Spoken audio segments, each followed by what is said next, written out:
Hello Stephen, it's good to see you. Yeah, it's good to see you as well. Thank you.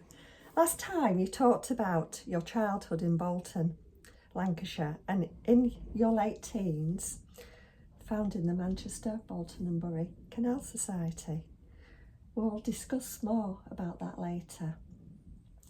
Interested very much in history and heritage, as well as canals, you have another passion, which is the railways. Yeah. Can you tell me more about it and visiting your auntie in Little Lever? Yeah, I know I touched up on it last time. What it is, most of my early life, I lived at 128 Tongmore Road in Bolton, and it was a busy main road, a two-bed terraced house. But my auntie Barbara and Uncle Roy lived at Little Lever, and I believe they lived on Marsh Road. And what we used to do, obviously mum being close to my auntie, we used to visit them. So we'd jump in my dad's car. I know for many years he had an old Triumph Herald, which I absolutely loved, you know what I mean? I love them cars. So many childhood memories, but that's for another one. So yeah, so obviously we jump in the family car, go down the Bolton and Bury Road, and then we'd turn right, and then we used to go through Bradley Fold. And I always remember, you know, like there's something on Bradley Fold back then which fascinated me, and what that was, the old Bolton to Bury railway line, yeah, derelict at that time. You know, there used to be a level crossing at Bradley Fold near the Queen's Hotel, you know what I mean? And even though the track had gone, the old wooden level crossing gates were still in situ, or they looked really neglected. And not only that, but there used to be like a concrete footbridge with lots of steps that I'd take people up and over when the line were working. So you can imagine for myself, I found that absolutely fascinating. And I remember thinking that I'd love to explore that, you know what I mean? That sounds fascinating. So early in 1985, you went on a footpath discovery walk with Jim Bowden along the route of the derelict Bolton and Bury Railway. Can you tell us more about your recollections of that? Yeah, again, interesting time because back in 1984, I joined Bolton Group of the Ramblers Association. And obviously I mentioned last time that we used to meet up at the Nevada in Bolton, which sadly set on fire. We'd go on the coach to somewhere, wherever, we'd get off, we'd do a walk. Halfway we'd have a stop, cup of tea, bit of cake or whatever. Then we resumed the walk, and at the end then obviously the coach picked us up and we went back. So I used to do all that, but I also did like local footpath discovery walks. And this particular one, it was more about Little Lever, but I believe we met up in derelict because the old Bolton to Bury railway line, it crossed the valley on some viaducts, and then it used to go literally up to Bradley Fold, and then it went to Ratcliffe, and then it continued towards Bury, where it crossed the Manchester Bolton Bury Canal and Daisy-Fair Viaduct. So anyway, on this particular occasion, we all met up at derelict, and back then, you know, like I said, in the 1980s, there was a lot more of the railway line to see. Right. You know, and in later years, which I'll talk about, it got developed. But back then, you could literally follow the track bed. And in some instances, even in the cuttings, like what used to be through derelict, you could still see the gravel. And like when it was working, there used to be like little concrete signs outside of what would have been the track, you know, with like I don't know if it's percentage of the incline, but there were a lot of stuff still in situ. So anyway, we were doing this walk, you know, and I'm kind of thinking, I'm really enjoying this, you know what I mean? And it was absolutely fascinating, you know, and just thinking back now, you know, like I said, certain things, like you'd be walking along and you come up to something. One instance, there were like these triangle things like in the grass, and you could see where there must have been some sort of signal or something, because you can see where they chopped it off. And then we passed that, and like I said, we got to Bradley Fold, and it's such a shame because obviously in later years they built houses all over that section of line. Right. But back then, if you even contemplating the opening of a railway line, it would have been in the 80s. It would have been pretty easy, to be fair. And I took this one, and even remember, you know, that at one time, that particular railway line, even though it was derelict, the rail authority offered it to Bolton Council for nothing with a certain amount of money. Because what they wanted to do, they wanted to get rid of liability, the viaducts, but they couldn't agree on an amount of money, and it never happened. And it's a shame, because if they had taken it on, you know what I mean, most of it still would have been there, and it could have ended up being like the connection to the East Lancashire Railway. But you know, that didn't happen. But going back to the footpath discovery walk, just before what would have been Black Lane railway station, I think it's Ainsworth Lane, you could still walk under the old bridge, which, you know, it's, you know, I remember that. And then, like I said, it branched off and we followed the arm, because at Radcliffe, one arm kind of went off to the left, another arm went off to the right, and we followed the one to the right. And eventually then you got to the derelict Manchester one canal at Radcliffe. And then we left that there because the bridge had been taken down, and we followed it literally up to what was Outwood Viaduct, which is still there to this day. But when we got there, it was all shut off. It was a derelict. You weren't allowed to go on it. Right. But if you went there today, you can. And if anyone knows that area in Radcliffe, it's kind of behind McDonald's. So what we did, we walked up to that point, and I remember thinking, this is absolutely fascinating, especially because there were so many structures and bridges left. And then obviously we got to there. So what we then did, which was equally as interesting for myself, yeah, we got up and we went back to Little Lever on the derelict Manchester Bolton and Bury Canal.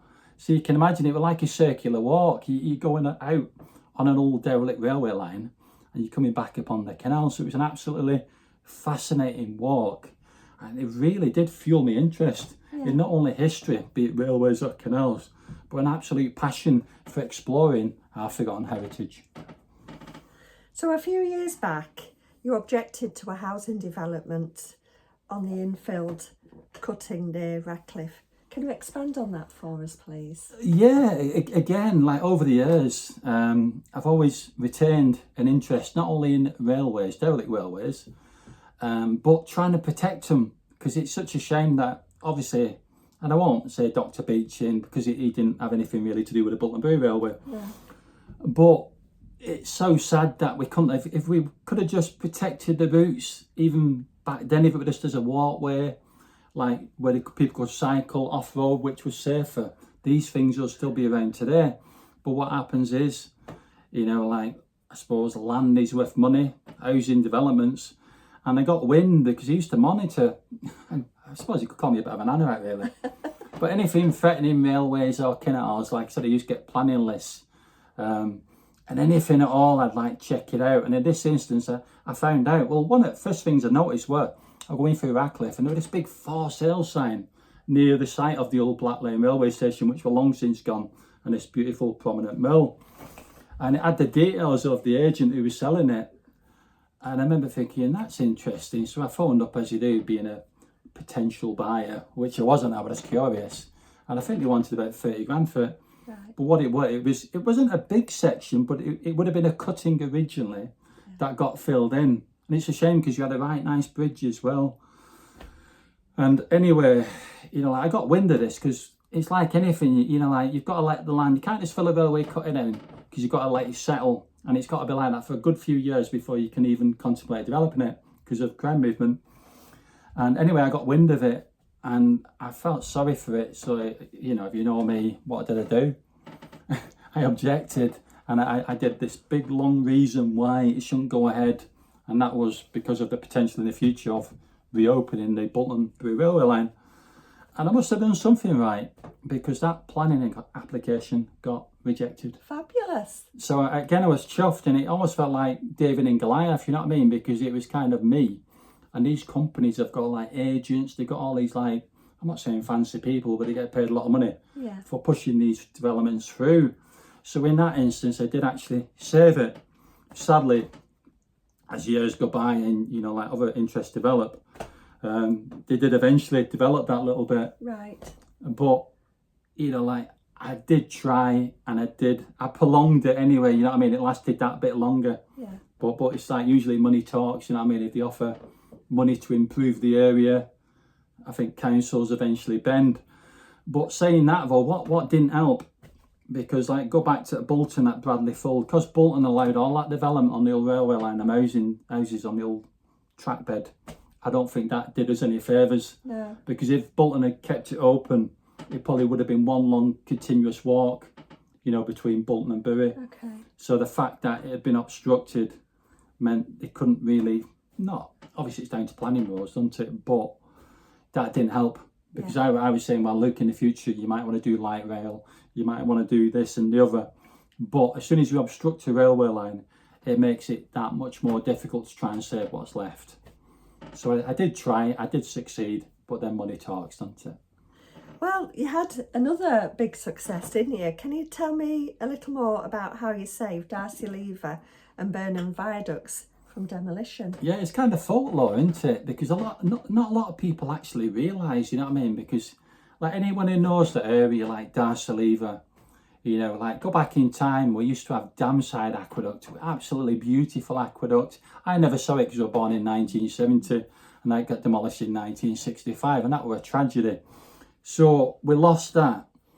And what happened were basically, like I said, I monitored planning lists, and then I did kind of like, you know, some people would kind of like, I don't want to say obviously because I've got to keep confidence, but certain people in the council, they won't tell me, but they tell me saying like, Luke, there's a planning application coming up and you might want to take a look at it.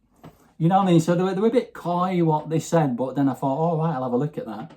And in this instance, obviously the old Bolton to Bury railway, what were left of it, but certainly the viaducts, you've got this huge, beautiful viaduct at Darcy Lever, crosses the valley, absolutely magnificent. And then you had another viaduct at Burnham, which used to be a lot higher on the stone piers until they built the St. Peter's Way, and then they kind of, you know, reduced the height. So you can imagine, I found out about this application that would demolish these viaducts, and I just felt so sorry for him, you know what I mean? Because like I kind of, you know, the line was, I suppose at this point, rapidly being redeveloped, you know what I mean, in terms of housing or whatever. And I thought really, stuff like that, because they're absolutely huge, monumental, you know what I mean? They're all almost landmarks, and once they're gone, they're gone. So anyway, what I did, the application did go live, and then I thought, right, I've only got a relatively short space of time to put an objection in, you know what I mean, about that. But also I had to do some research because I'd never listed anything before, you know what I mean? So it was a bit of a learning curve, and I had to do my research. I had to find out what was special about the viaducts, take photographs, and, you know, like then submit this application. Yeah. So it's not as straightforward as it seems, and it took quite a bit of work. But what I did find out in terms of that like lattice work wrought iron construction used, because it were like stone piers and this lattice work sort of decking on top. Well, that was one at first to use that type of construction, so it made it special. And eventually, obviously, it was kind of like nail biting, you know what I mean? I'm kind of wondering, well, what's going on about this? It seems to be taking a long time. And eventually I got a letter through the post, and I opened it, and I've been successful in listing to grade 2 mind, not only the Darcy Lever viaduct, but the Burnham viaduct. So, you know, that's probably one of the most proudest moments in my life, the fact that I did save 2 railway viaducts, and if you hadn't have got them listed, it's highly likely that Rail Property Limited who owned them would have demolished them, because we're trying to get rid of the liability of the upkeep. Okay. So a lot of people don't realise, but I did save 2 viaducts, and it's probably one of the most proudest things I've ever done in my life. And the good thing is today is that now you can walk over them. Wow. So they did make, where Bolton Wanderers Ground used to be, long since gone, but Manchester Road, you can now get on the viaduct behind the police station, you can cross St. Peter's Way, and ironically the infilled Manchester Bolton and Bury Canal. You can go past what used to be the old Darcy Lever railway station, which is long since gone, but you can cross Darcy Lever Viaduct. Fabulous. So I did, you know what I mean, and I won't go on because I realise we've not got much time, but I do believe that if you hadn't did what I did and they haven't got listed, they would now be gone under the history, and people won't still be benefiting and enjoying them to this day. I know you love your architecture and you love your history, don't you? Yeah, most definitely. You know, it's kind of infectious, you know what I mean? Because it is that old David and Goliath thing, you know what I mean? If you tell me, well, you can't do that, I'll bloody have a good go. I'm not saying I'll win every time, but I'll put my heart and soul into it, and I'll go beyond the call of duty. And if I can, I will. In that instance, I saved them. So, you know, and every time I go to Bolton out, Darcy Lever, I kind of look at them and think, you did good. You know what I mean? So I believe your first house was at 20 Peabody Street, Great Lever, Bolton. Would you like to talk about the Bolton and Lee Railway? Yeah, ironically, you know, when I was younger, I obviously got married. And then it's the usual thing, isn't it? You get married relatively young, you know what I mean? And then you kind of start a family and you buy your first house. Well, this particular house, it was a Barrett Oakleaf property. And Oakleaf properties where people had traded the house in to buy a new house. Yeah. So anyway, you know, like we didn't have a lot of money, you know what I mean? But we were successful. I think the house was something like 31,995 quid.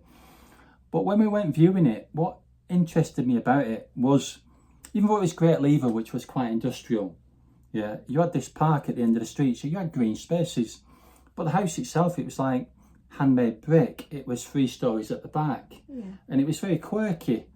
And there used to be like railway workers' cottages at one time, and I think the Peabody Trust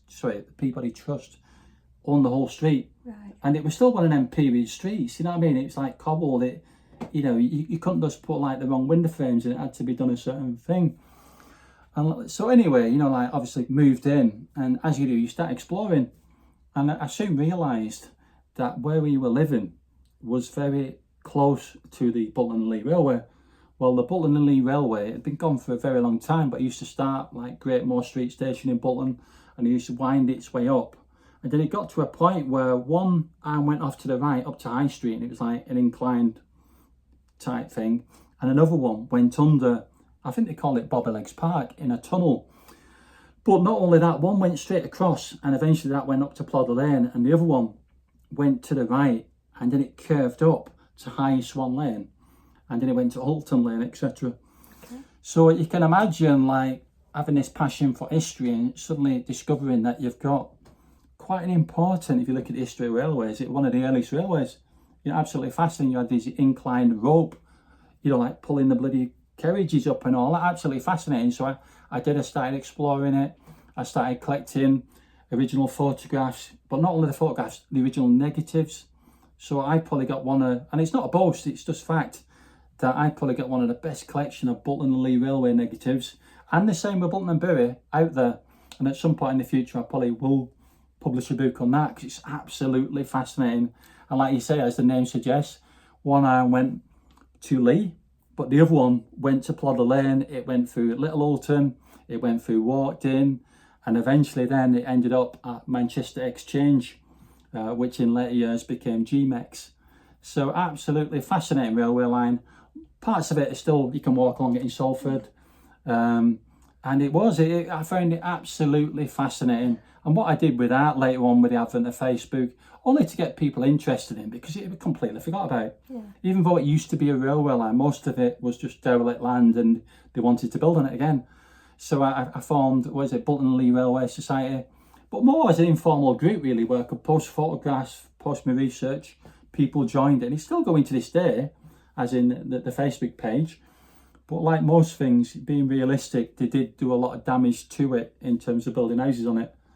But what it would make would be a fascinating heritage trail, you know what I mean? And who knows in the future, you know what I mean? Because like at the moment, like Lee's out on its own without railways really, got the guided busway. But we used to have that connection Bolton to Lee, and maybe one day it will come back again. Yeah. You never know. Let's hope so. Yeah, it'd be interesting, wouldn't it? So part of the old railway line through Great Lever can still be walked along. Is it true that you organised a clean-up? Yeah, again, I won't bore people, but when I was younger, I don't know if people remember this, go back in time, the government had put a lot of money into like neighbourhood water schemes, and we're trying to improve like really disadvantaged areas. And anyway, I saw this advertised. Obviously Bolton Council were kind of administering it, and quite a lot of people applied, but there's only like 12 places. I think they had 12 wardens and 2 senior wardens. Well, I must have done something right at the interview, because I got a job. Oh, lovely. You know, I mean, it's really nice, you know what I mean? And like, certainly with that, I was more covering kind of like the Great Lever part of it, you know, like walking around. But what was bang in the middle of my patch? The old railway line, which that bit was still a walkway, but it was quite neglected. People used to like light fires down there. People, because it was a cutting and it was still a cutting, people used to call the rubbish over into that. And I used to walk along there. I felt really sorry for it, you know what I mean? Because it was a shame. It had almost become like an area where people won't walk. Because even you had so many old brick bridges, you know what I mean? Yeah. but people were kind of scared of going along there because it was in kind of a bad way. So I was trying to think, well, what can I do, you know, to change attitudes, change minds? And I ended up like, I organised like a day of action, you might say. And the idea were really, I got Bolton Council to provide a skip, which they did, which worked brilliant, and that was free. And I gave up my lane and a few people else. And we got rid of a lot of fly tipping, put it in the skip, and I got took away at the end of it.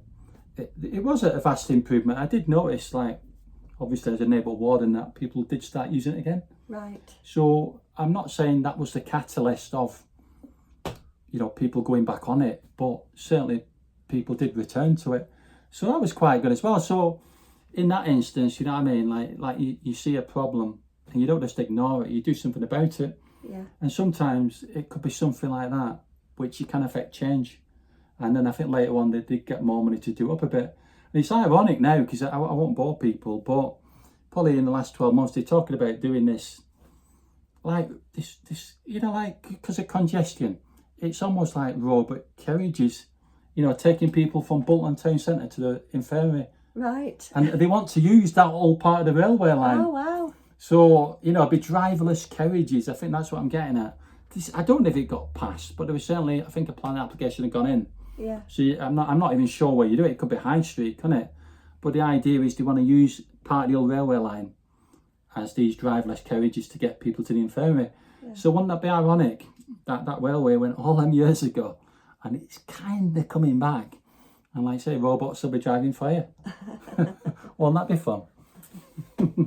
So is there any truth in the rumour that you were going to start a railway group instead of the Canal Society? Yeah, and again, obviously not a lot of people realise this, but I did, like, obviously my parents, myself and my brother, we did move to Little Lever, 17 Catterick Drive on the Racecourse Estate in 1985. And obviously, like I mentioned before, you know, if you've got a derelict canal and you've got a derelict railway, then that kind of, you know, me fuels my passion for not only exploration, history, but really wanting to go and have a look what's left. And I used to have a simple point and press camera, you know what I mean, and I was taking pictures. But not only that, one thing I like doing is, like, I suppose a bit like Time Team, it's not just the exploration, it's then like going into libraries and it's looking at archive photographs when the railway were working. You know, I used to collect old railway tickets, you know, because you think it was operating, and the old paper tickets are still out there. You get them for a couple of quid on eBay. You know what I mean? So, yeah, what I'm trying to get at is, you know, I was the founder of the Manchester Bolton and Bury Canal Society in July 1987. As I mentioned previous, I was doing it 2 years prior to that, but it was only in 1987 when it kind of become more official, yes, with a constitution, okay, and interim members of the committee. Yeah. So the point I'm getting to, because I can talk for England, me, you know what I mean? Sometimes you can't shut me up, you know what I mean? But anyway, yeah, so yes, it's true. And at one point I'd explored the canal and I'd explored the railway line, and I was torn. Right. And what I mean I was torn is I love the railway line and I love the canal. And I couldn't make my mind up. I really couldn't, you know what I mean? And for whatever reason, I suppose it's the love of water, but I ended up then trying to save the canal. But the sad thing, well, like you said, you go back to the early 80s, in terms of the Bolton and Bury railway line, the viaduct was still there at Manchester Road.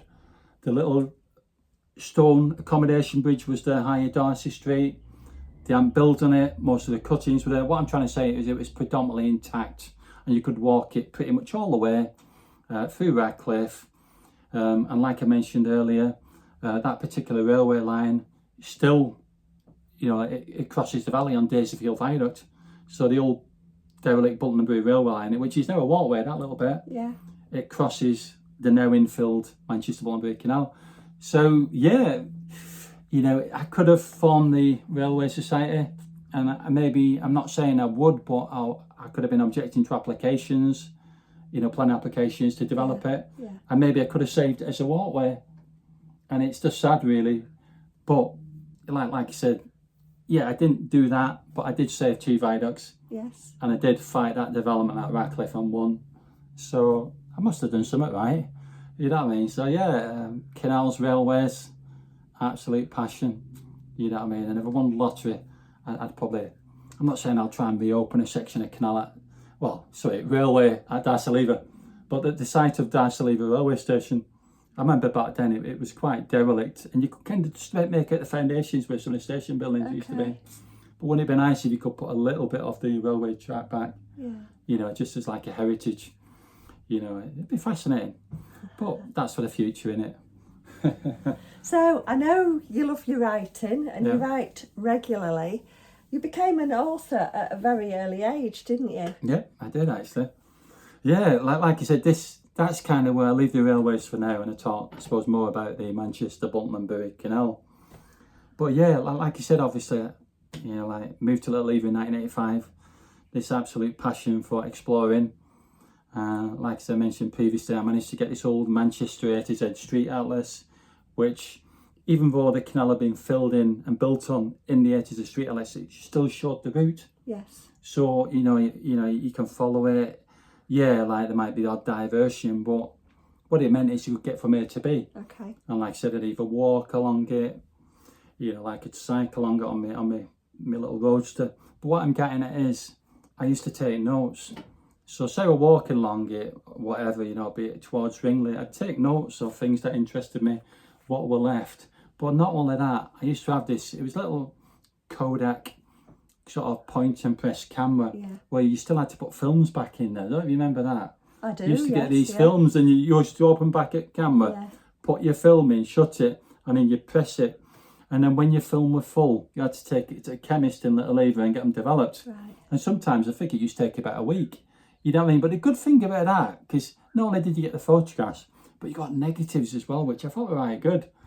So anyway, what I'm getting at here, you know, I'm kind of digressing, aren't I? So you can imagine over a long period of time, I had all these sort of notes and these photographs. And it got me thinking, really, that maybe that could form the basis of what would become a towpath guide. Right. Because apart from Alec Waterson's book, who used to work on the canal, you know, boat building at Ladyshire there weren't really any books on it. And a lot of people didn't know where it went.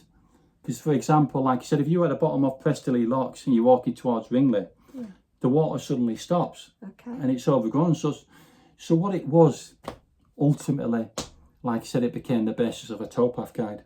And my good friend Richard Chester Brown, who sadly is no longer with us, you know, and I must have, you know, absolutely lovely gentleman, you know, he would do anything for you, you know, and he kind of took me under his wing, you know what I mean? Because I suppose I was like a younger version of him. Right. I was enthusiastic and he was enthusiastic.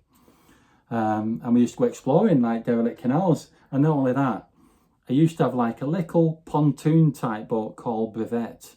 And he used to keep that at Esford Marine on the Bridgewater Canal. And a few times, like you said, we'd have not only like a boat ride, but like we'd go away for a week. Yeah. You know what I mean? And I absolutely loved it. Absolutely loved it. And it was on one of these occasions. And this is typical Richard, obviously, because I think, well, he used to tell me, you know, like one of his lifelong ambitions was to run a trip boat on the Manchester, Bolton and Bury Canal. Right. Because you've got to remember, Richard was a very intelligent gentleman. He worked on like power stations and stuff, really bright guy. But he also had this love of like derelict canals in Birmingham. And he published The Other 60 Miles, you know, brilliant gentleman. But yeah, so many times we went out on his little boat, and you know, it was like a font of knowledge, to be honest. You know, and I kind of look upon that time, and you know, like, you know, it's brilliant. But what I'm getting at is, this is typical Richard.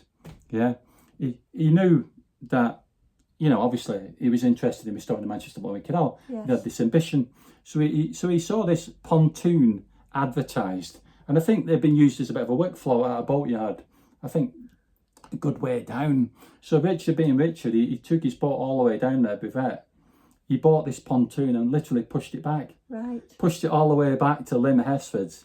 Yeah, and I did help him, and we even took it. Paul and Berson, Ashton-under-Lyne used to have like Ashton's Canals Festival, and we even took it there.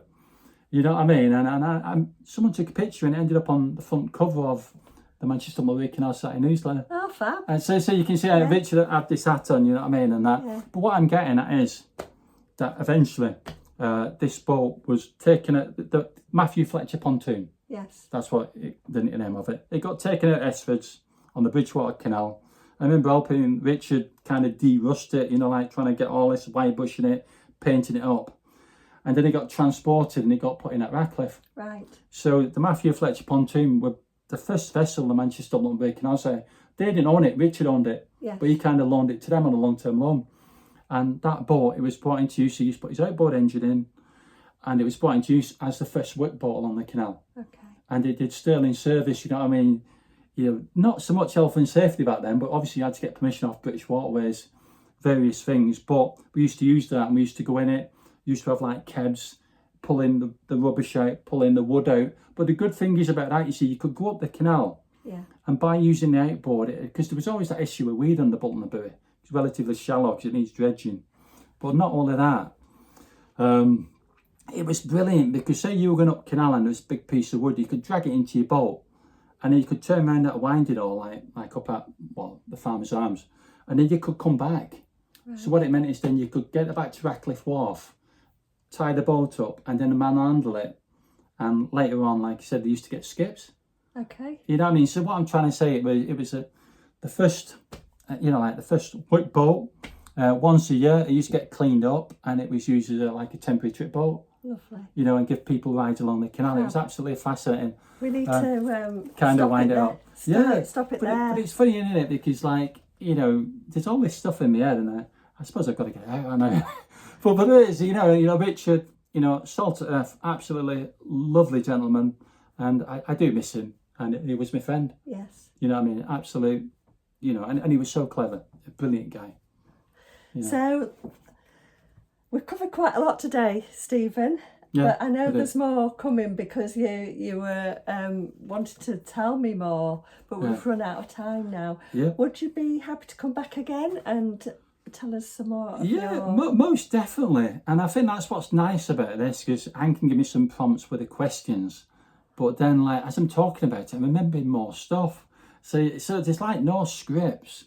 It's just like kind of thinking about it and talking about it, so you get it firsthand. And hopefully you're enjoying these. And if you are, please subscribe, like, you know, and I'll see you on the next one. Okay, see you soon. Take care. See you later. Thank you. Bye. Bye. Bye.